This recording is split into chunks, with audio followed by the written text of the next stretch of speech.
The meatloaf on my plate had gone cold, but I kept chewing out of habit more than hunger. Ellen's recipe never tasted quite the same without her touch, but I cooked it anyway, hoping to keep her memory alive in the house we had built together. The evening news hummed faintly from the living room, and the old clock above the mantel ticked in steady defiance of the silence. The phone rang. My daughter's name, Caitlin, glowed across the screen. I smiled despite myself pressing the receiver to my ear. "Hey, sweetheart. Dad, how are you holding up?" Her voice had that familiar warmth, the kind that used to ease every burden in my chest. "I'm fine," I said. "Just finished dinner, watching the news." She sighed. "Good. You know you don't have to cook every night. You can order groceries online now. I showed you the app." "I manage," I answered softly. What I didn't say was that loneliness filled the kitchen more than the smell of food ever could. Her laugh sounded forced. "Anyway, I should go. Ethan and I have dinner with some investors. Of course. Love you, Caitlin. Love you too, Dad." The line clicked, and then it happened. She didn't hang up. Rustling noises carried through the receiver, followed by muffled voices. I pressed the phone closer. Ethan's voice came first, sharp, dismissive. "You see how he's slipping? He nearly left the stove on again. It's dangerous. Time for a nursing home." My daughter's voice, colder now, cut through the static. "He's becoming a burden, Ethan. We both know it. The house is worth almost $1 million in this market. If we sell, we could finally get that place in Boulder with the mountain view." The word burden sliced through me like glass. I froze in my chair, the fork slipping from my hand. The house Ellen and I had bled for every nail and beam set with my own hands was nothing more to them than a price tag. My daughter's laughter, light calculating, echoed in my ear. "God, Ethan, you should have seen him tonight. So grateful just to hear from me. He has no idea we're planning this. The longer we wait, the more confused he'll get. We should strike while he still trusts us completely." I dropped the receiver. It clattered against the hardwood floors Ellen and I had laid together 25 years ago. My chest burned as though the air itself had turned against me. The word kept repeating burden. That was what they saw when they looked at me. Not the man who carried bricks and steel on his back for decades. Not the father who worked double shifts while white men with half my skill climbed higher. Not the husband who built a home brick by brick. A burden. My fists tightened until my knuckles turned white. For the first time in years, I felt something stronger than grief. Not confusion, not helplessness. Something hard, cold, and unyielding. They thought I was old. They thought being black and widowed made me weak. They thought they could decide my future, sell my house, and pack me away like unwanted furniture. But they were wrong, dead wrong. I sat in the silence of my living room long after the call had ended, the phone still lying on the floor where it had fallen. The shadows stretched across the walls, and every corner of the house seemed to whisper Ellen's name. Her photograph rested on the mantel, the frame polished so often the silver edges shone even in the dim light. She looked at me the way she always had, steady, patient, with that quiet strength that once carried me through the worst of times. I remembered the day we broke ground on this house. I had come home from the construction site, hands raw and calloused, but Ellen met me at the door with blueprints rolled under her arm. "If they won't let us have what we deserve," she'd said, her voice fierce, "we'll build it ourselves." That was Ellen. She knew what it meant to be black, in a world that measured your worth by the color of your skin. She had seen me turned away from promotions, seen me paid less than men half as skilled, seen the way white neighbors clutched their purses when I walked by. But she never let me surrender. Together, we turned rejection into fuel. Brick by brick, beam by beam, we built this place. I worked double shifts hauling steel in the sun, while Ellen kept the books and stretched every dollar. She painted the walls herself, planted roses in the front yard, stitched curtains out of leftover fabric. This house was more than shelter. It was a testament. Proof that no matter how many doors closed in our faces, we could carve out our own space in this country.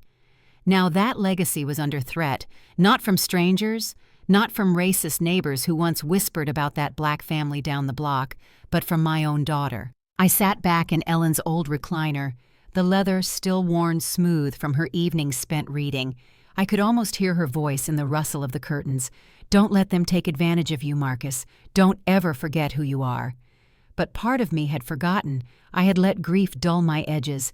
Since Ellen passed, I'd lived like a man drifting through shadows, grateful for every phone call from Caitlin, eager to please, afraid of being left behind. I had become exactly what she and Ethan believed manageable.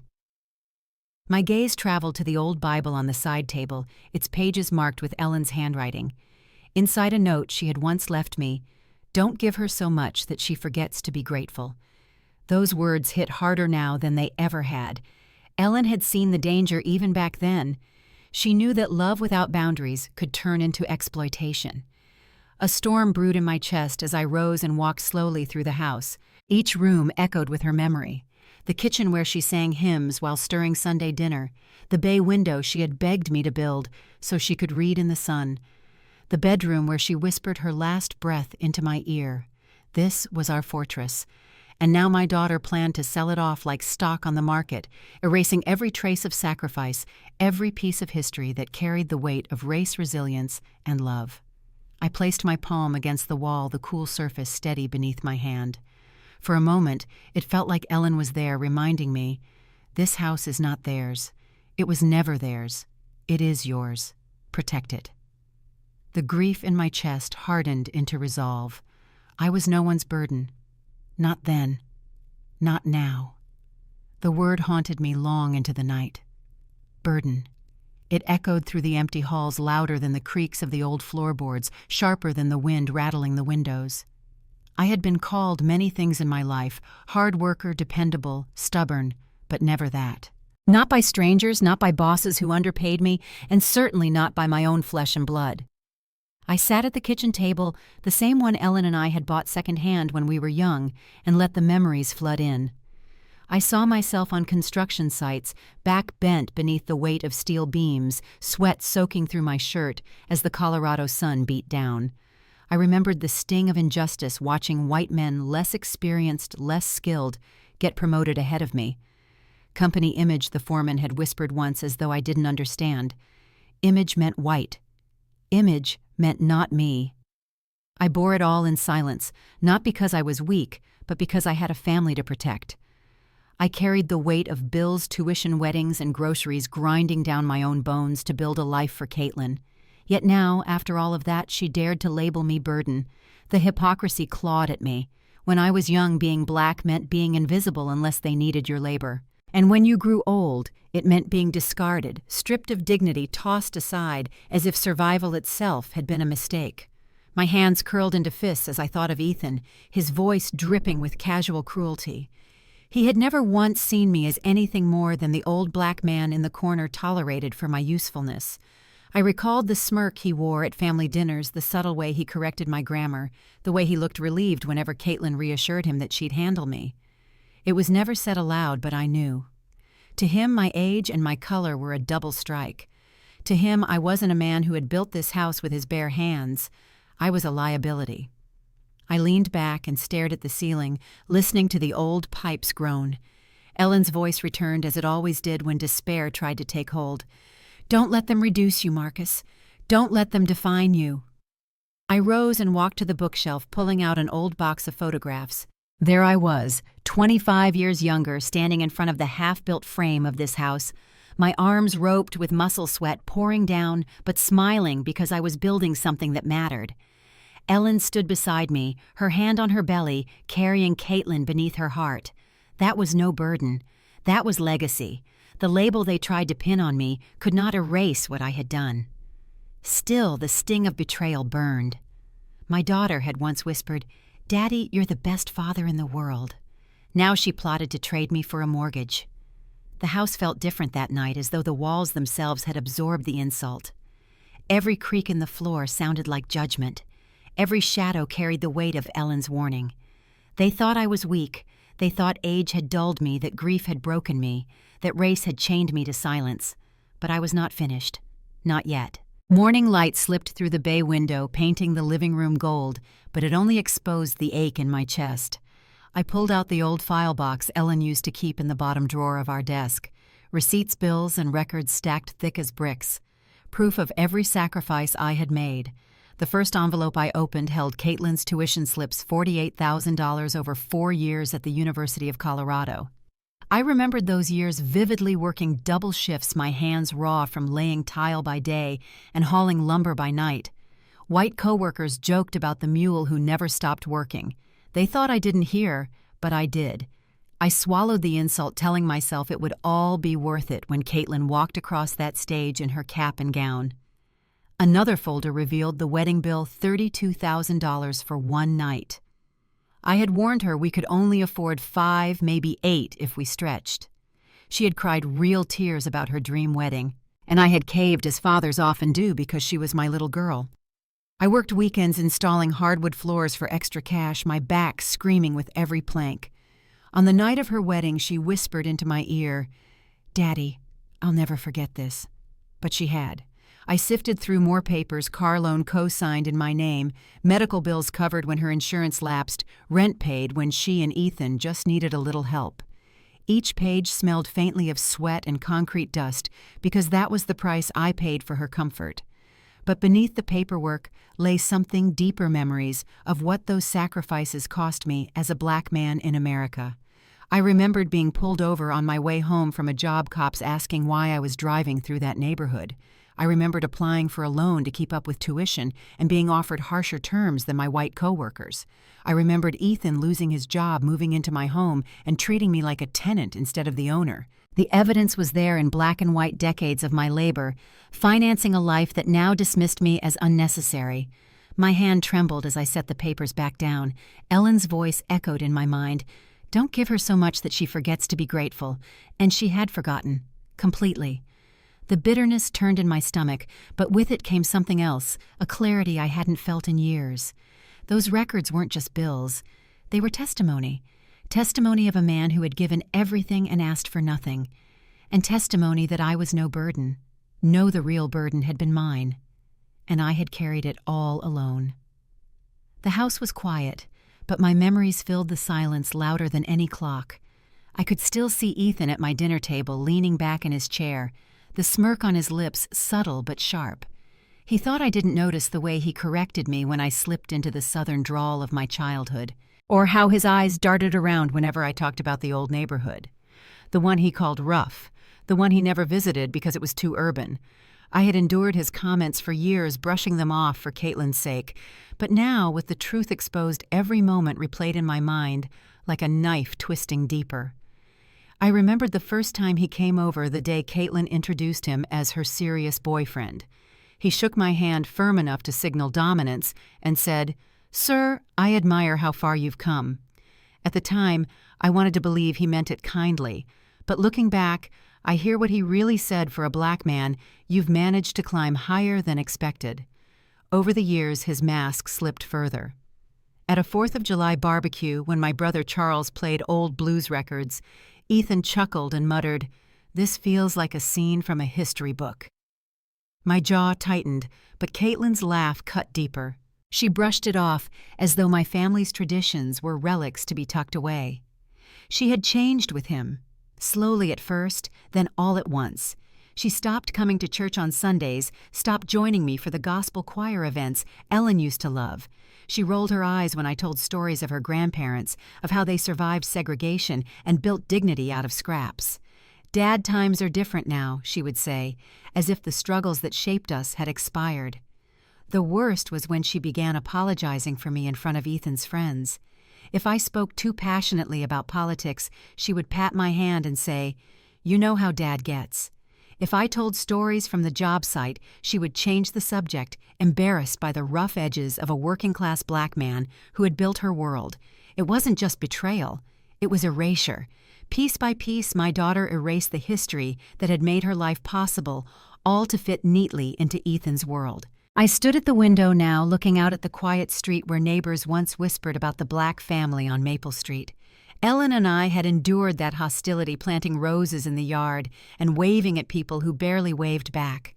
We carved out our space here with dignity. And now Caitlin, who had grown up shielded by that sacrifice, treated it like shame. The line was drawn long before tonight's phone call. Ethan didn't put it there.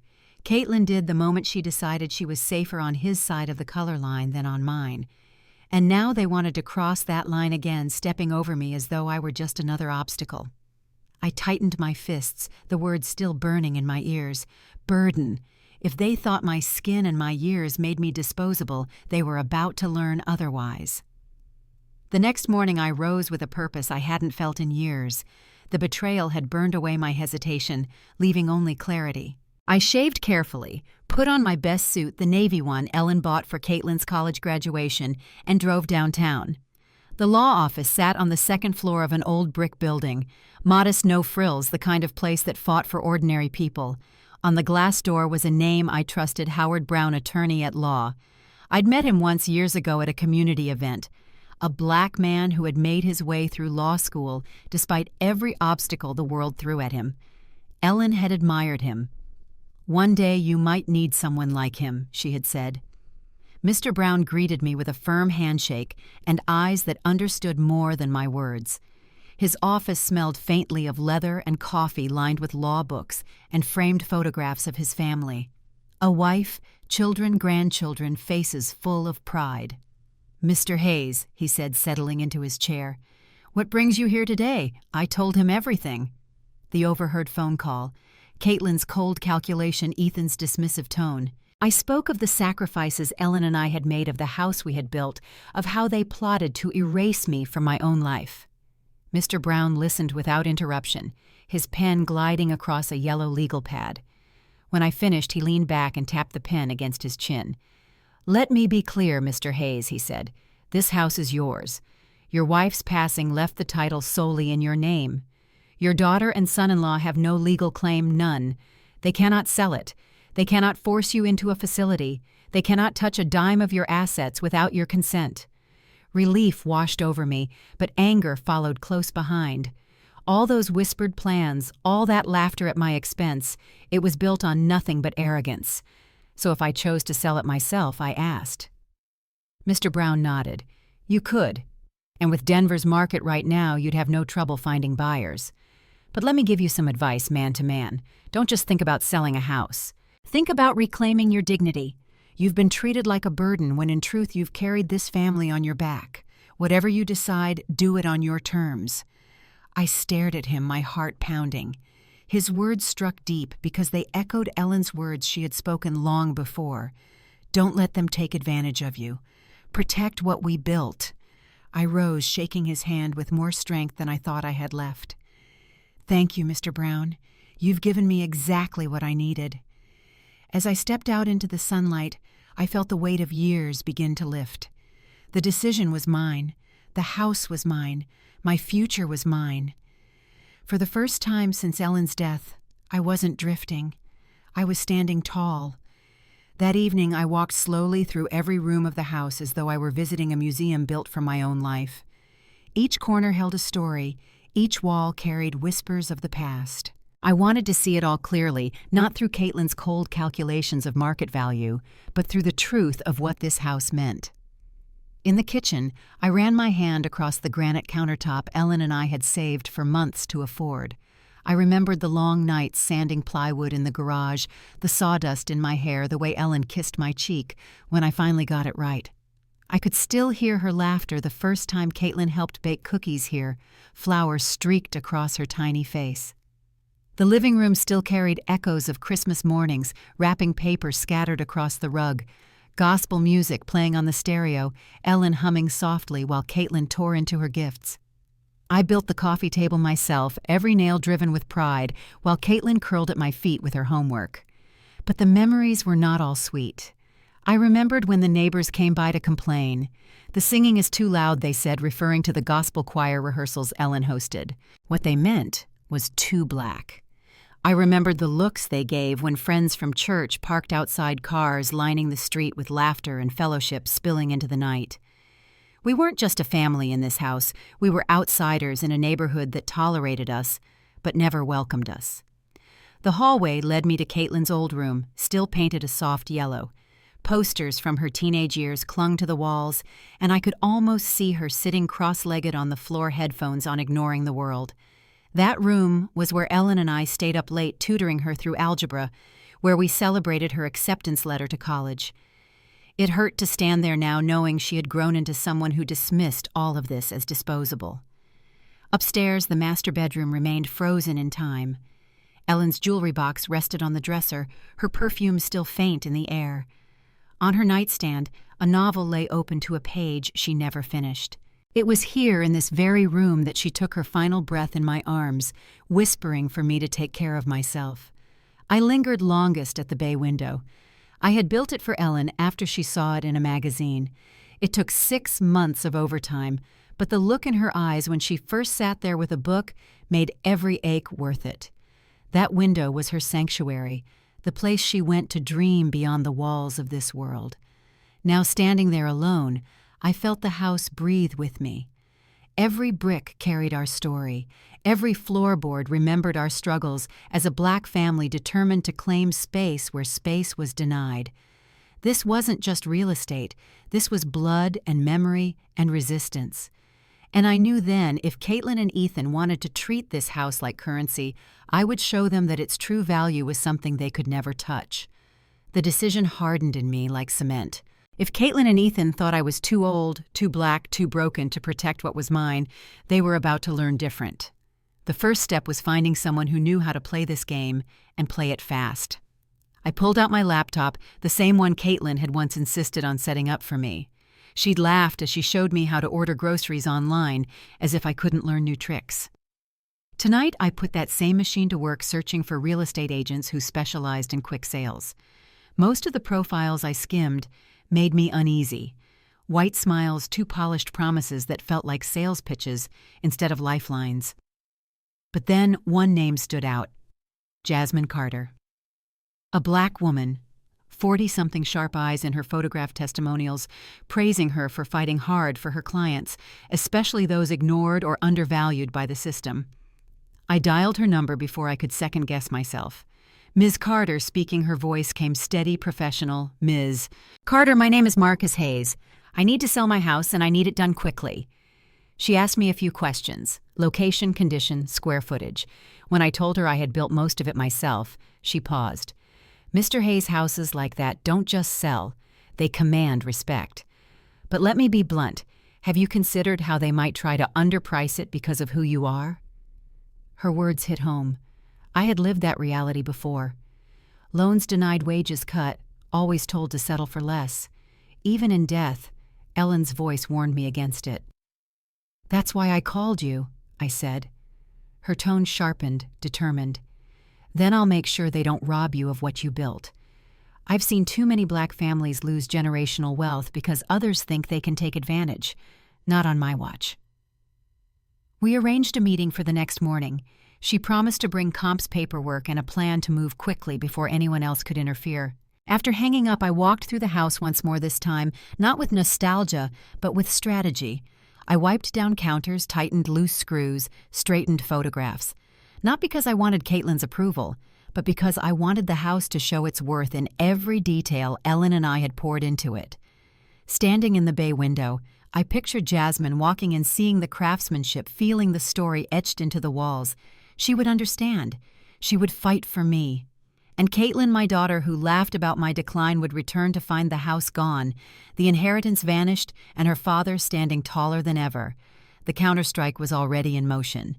Jasmine arrived right on time the next morning, a leather portfolio tucked under her arm, and determination written in every step.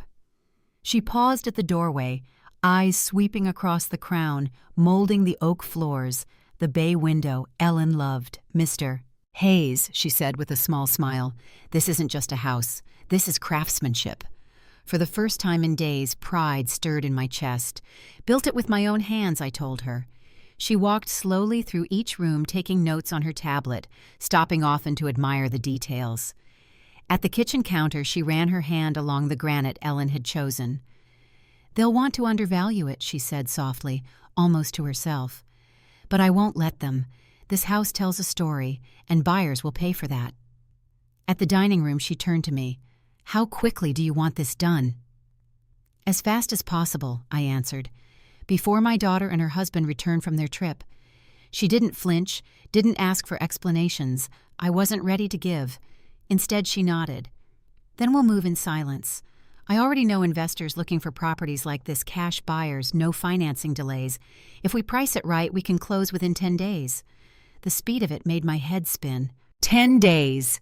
Yes, she said firmly, and not a penny less than it deserves. Too many of our people lose homes because they're pressured into lowball offers. I refuse to let that happen here. I followed her as she photographed the custom-built bookcases, the carefully finished trim, the sunlight streaming through Ellen's bay window. Each flash of her camera felt like justice preserving proof that this house was more than numbers on a page. When she finished, she closed her tablet with a decisive click. I'll list it tonight, but I'll start with private calls first. Quiet, targeted. We won't give anyone time to interfere. By tomorrow, you'll have offers. I sat heavily in Ellen's chair, the weight of 25 years pressing down and then lifting all at once. It was happening. The home we had built, the home Caitlin planned to steal from me, was already slipping from her reach. Jasmine placed a hand on my shoulder before leaving. Mr. Hayes, I need you to hear this. You're not a burden. You're a man protecting what he built. That's power. Her words struck deep. I watched her walk out into the sunlight, carrying with her the promise of a future Caitlin could never control. For the first time since I'd overheard that call, I felt the taste of victory at the edges of my tongue. The sale had begun, and they had no idea. The offer came faster than I imagined. By the second evening, Jasmine sat across from me at the kitchen table with a folder of contracts. Cash buyer, she said. They want it bad. 900,000 clean deal, no delays. I stared at the numbers. More money than I'd ever held in my lifetime. Yet it didn't feel like greed. It felt like justice. Caitlin and Ethan had spoken of this house as if it were theirs to sell, as if my life's work were nothing more than collateral for their comfort.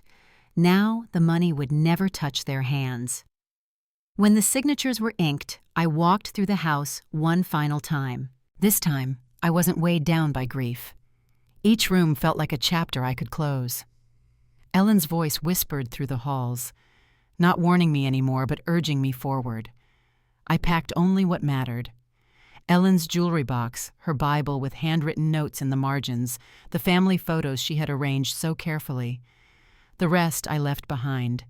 Furniture could be replaced, but memory could not. The apartment Jasmine found me sat in a neighborhood filled with people who looked like me, spoke like me, nodded when they saw me on the sidewalk. A senior community modest, but alive with fellowship. Children waved when I pulled into the parking lot. An older man tipped his hat and said, "Welcome, brother." That single word, brother, warmed something deep inside me. Here I wasn't a burden. I wasn't disposable. I was part of something. Unpacking in my new place, I set Ellen's photograph on the nightstand. The apartment was small, but for the first time in years, I felt space opening inside me. Freedom didn't come from square footage. It came from knowing the choices were mine again. That evening, I walked to the community center down the block. Laughter spilled out onto the street gospel music, faint in the background. Inside, a domino game was in full swing. People waved me over, strangers ready to share a table, a story, a piece of belonging. I smiled, feeling Ellen close beside me. She had always wanted me to be surrounded by people who saw me for who I was, not what I could give them. Here at last I had found it. I thought of Caitlin and Ethan returning soon to find their keys useless, their dreams shattered. Let them rage, let them weep. I would not be there to see it. My future was here among my people, in a place where dignity was not negotiable. For the first time in a long time, I breathed freely. I sat at the small dining table in my new apartment, a pen in hand, and Ellen's Bible beside me for strength. The paper before me remained blank for a long time. How do you write to your own daughter when your heart is split between love and betrayal? How do you tell her that the bridge she burned can never be rebuilt? I began slowly, my handwriting steady, deliberate, the same way I had drafted construction blueprints years ago. Dear Caitlin and Ethan, if you are reading this, then you've discovered the truth. The house you plotted to take from me has already been sold. $900,000 in cash, placed in a bank account you will never touch. My hand trembled, but not with weakness, with the weight of truth. I heard you call me a burden. I heard you laugh about my mistakes as though age and color made me disposable. But let me remind you, this burden built your life. These hands poured concrete, carried steel, and bled so you could have an education, a wedding, a future. I carried what the world would not give me because I wanted more for you. I paused, staring at the words. The anger inside me wanted to strike harder, but Ellen's voice softened my tone. Justice did not mean cruelty. You see only a house. I see every nail I drove, every prayer whispered in its walls, every gospel hymn Ellen sang in its kitchen. That was never yours to sell. That was mine, ours, and you tried to erase it for profit. The pen scratched deeper into the paper, every word a verdict. I am not your burden. I am your father. And fathers do not exist to be discarded when convenient. The money is safe, the house is gone, and what remains is the lesson you will carry. Greed and prejudice destroy, but dignity endures. I signed it simply, Marcus Hayes. Folding the paper carefully, I placed it in an envelope, my name written in the bold strokes Ellen used to admire. This would be the first thing Caitlin saw when she realized her key no longer fit the door. I pressed the envelope flat with both palms, whispering to Ellen as though she sat across from me. It's done, love. They'll know now. They'll know who I am. The letter was not just words on paper. It was a mirror held up to my daughter's betrayal and a testament to the man they had underestimated. The letter alone wasn't enough. I wanted to see their faces when the truth landed, to witness the shock, the unraveling of their schemes. For too long, they had looked down on me first as an old man, then as a black man, whose worth they thought had expired. Now I would turn their arrogance into theater, and I would be the audience. I ordered the device late at night, scrolling through page after page until I found it a wireless mini camera disguised as a phone charger. Sleek, ordinary, invisible. Perfect. It promised clear video motion detection and a live feed to my phone. Technology. Ethan would have mocked me for never learning, but tonight it would serve as my weapon. When the package arrived the next day, I tested it carefully at my apartment. The picture was sharp, the sound crisp. I could hear the faint hum of my refrigerator from across the room. If it could capture that, it could capture every trembling breath from Caitlin and Ethan when they realized what I had done. That afternoon, I returned to the house one last time. I parked in the garage, closing the door behind me so no neighbor would notice. The house smelled the same lavender sachets Ellen once tucked into drawers lemon oil I rubbed into the furniture. For a moment, grief pressed heavy on my chest. But this wasn't about grief anymore.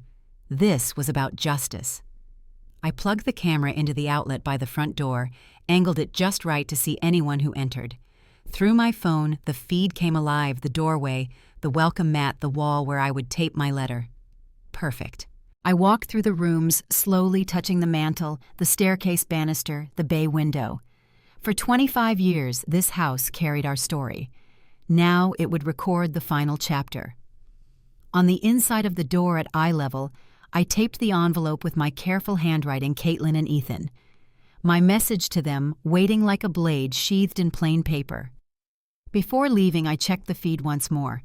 The camera watched the silent entryway, the envelope standing out stark against the wood. Soon their hands would reach for that note, their voices breaking in disbelief, and I would hear it all. As I locked the door behind me, I whispered to the house, "Hold them accountable. One last time." When I returned to my apartment, I set the phone beside Ellen's photo. The screen glowed with the empty frame of the doorway waiting. Tomorrow the performance would begin. Friday arrived with a clarity sharper than any morning I could remember. I brewed coffee in my small apartment, set Ellen's photograph on the table beside me, and propped my phone against a mug. The screen glowed with the live feed from the hidden camera, showing the quiet doorway of the house I no longer owned.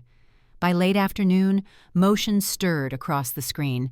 A black SUV rolled into the driveway, Ethan's pride, the one he had begged me to help repair months ago. My heart thudded as I leaned closer. Caitlin stepped out first, stretching her arms, her face lit with the casual confidence of someone returning to claim what she thought was hers. Ethan followed, dragging their suitcases with the smug efficiency of a man who believed the world bent in his favor. Caitlin fished for her keys. I held my breath as she pushed one into the lock. A pause. A twist. Nothing. She frowned, jiggled it harder. "That's weird," she muttered. Ethan stepped forward. "Move. Let me try." He pressed his own key into the lock, but the new metal resisted, silent and unyielding. Frustration tightened his jaw. "They changed the locks," he hissed. "What? How? Dad doesn't even know any locksmiths." Caitlin shot back, her voice edging toward panic. My phone vibrated with each sound clear, as if I stood in the entryway myself. Watching them pound useless keys against a door they believed was theirs brought a satisfaction I couldn't describe. Ethan stormed toward the back door, disappearing from the frame. Minutes later he returned, face dark with alarm. "Back door's locked too. Garage remote won't work either." Caitlin's hands shook as she pulled out her phone. "I'll call Dad." The call went to the landline I had already disconnected. The silence on her face was almost enough to make me laugh. "No answer," she whispered. Desperation overtook Ethan. He pointed to a side window. "There, it's unlocked. I'll boost you up." The camera tilted slightly as Caitlin climbed awkwardly through the kitchen window. Moments later, the front door swung open from inside. She froze when her eyes landed on the white envelope taped to the door. I leaned forward until my breath fogged the phone screen. Her hands trembled as she tore it open. Ethan hovered close, his eyes narrowing as they read my words. Confusion, shock, horror. "He sold it," Caitlin gasped, her voice breaking. "He sold the house." Ethan snatched the paper, scanning it again, as if the letters might rearrange themselves. His face flushed red. That manipulative old man. He played us. Caitlin's mascara streaked down her cheeks as she cried. That money was supposed to be our future, their future. I thought bitterly built on my erasure. As they argued, blaming each other, unraveling in real time, I sat back in my chair and lifted Ellen's photograph. "Do you see this, love? They finally know." On the screen, Caitlin collapsed into a chair, sobbing. Ethan stood over her shoulders, sagging fury, draining into fear. For the first time in years, I felt no weight pressing me down. Justice was unfolding before my eyes. I turned up the volume on my phone, letting every syllable of their panic wash over me. The same daughter who once called me the best father in the world was now wailing about her lost inheritance. The same son-in-law who had mocked my age and my skin was pacing the living room, spitting curses under his breath. "You pushed for the nursing home!" Caitlin screamed, her voice cracking. "You told me he was a burden Ethan wheeled on her. And you let him. You chose me over him. Don't try to blame this on me now." Their words cut through the air like knives, but instead of bleeding, I felt myself harden. For the first time in years, the balance of power had shifted. I wasn't the one defending myself. They were. The irony was thick. They sat in my old living room, my furniture, my walls, arguing about how I had outsmarted them. It was poetic justice. For years, I had lived with the sting of racial slights too small to protest, but too sharp to forget the bank officer who lowered his voice when explaining interest rates, the contractor who praised my work but hired white men for the promotions, the neighbors who smiled tight smiles but never truly welcomed us. And now in this house built on sweat and sacrifice, those same forces of greed and dismissal had turned on Caitlin and Ethan. They were learning the same lesson every black family learns sooner or later. The world doesn't hand you dignity. You fight for it, you guard it, or it's stolen. I lifted Ellen's photograph and whispered, "They thought I was weak. They thought I was finished. But you knew better, didn't you?" Her smile in that frame seemed to glow in the dim apartment light. I poured a glass of her favorite Bordeaux, the one we had saved for a celebration that never came, and raised it high. "To justice," I said aloud. On the screen, Caitlin buried her face in her hands. Ethan muttered something about lawyers, but his voice lacked conviction. They were broken, scrambling, and for once it wasn't me paying the price. I took a slow sip of wine, savoring its warmth, savoring the moment. It wasn't just revenge. It was vindication for every hour I'd worked unrecognized, for every slight endured quietly, for every sacrifice dismissed. I wasn't a burden. I was the proof that resilience outlasts betrayal. And tonight, justice had finally taken its seat at my table. The next morning, I woke before sunrise. The city outside my apartment window stretched in golden silence, the skyline washed in early light. For the first time in years, I didn't feel the heaviness of grief or the sting of betrayal. I felt something else, Space. Freedom. I brewed coffee simple and strong and carried Ellen's photograph to the balcony. "We made it love," I whispered, watching steam curl into the dawn. They tried to strip away what we built, but they failed. My phone lay silent on the table, notifications buzzing from unknown numbers I refused to answer. No more pleading voices, no more false affection. Their control over me had ended the moment I signed those papers. I thought of the word that had once haunted me, burden. How many times had this world tried to chain me with it, as a young man passed over for promotions because of the color of my skin, as a father who gave everything only to be told he gave too much, as an old man dismissed by his own child as disposable. But standing there in the morning light, I knew the truth. I had carried burdens, yes, but never been one. My labor built futures. My sacrifices carved paths where none existed. My dignity remained intact, unbroken, untouchable. I was not their burden. I was a free man. I thought of the community around me, now neighbors who waved children who called me Mr. Hayes, men and women who understood the fight I had lived all my life. Here I wasn't erased. Here I belonged. I raised my coffee in a quiet toast, not to revenge, but to survival. To the long road behind me paved with sweat and struggle. To Ellen, who had never let me forget my worth. To every black man and woman who had been told they were less only to prove they were more. The city stirred awake beneath me, and I felt no chains, no obligations, no fear. Just the open road of whatever years remained mine to claim mine to shape. Marcus Hayes, father builder survivor, was free.